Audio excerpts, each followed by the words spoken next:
জয় কৃষ্ণকালী মায়ের জয়। এই মা অনেক উপকার পেয়েছে।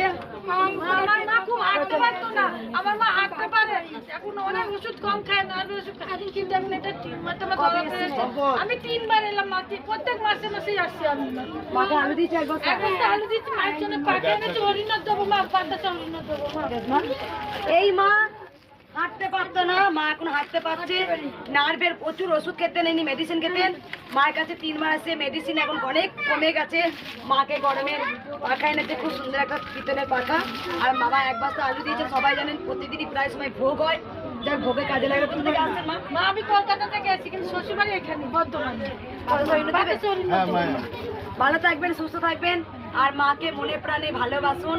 আমি যেখানেই যাই মায়ের সাথে বিদ্যুৎ কথা বলি, আমার কথা বলতে ভালো লাগে মায়ের সাথে। মা যে আমার অমূল্য রতন, মা যে আমার অমূল্য ধন, এই ধনকে আমি হারাতে চাই না গো মা, আমি হারাতে চাই না। মাকে আমি খুব ভালোবাসি, তোমরা সবাই জানো। একবার সবাই বলবেন জয় জয় কৃষ্ণকালী মায়ের জয়, জয় সোনা মায়ের জয়, জয় মঙ্গলা মায়ের জয়।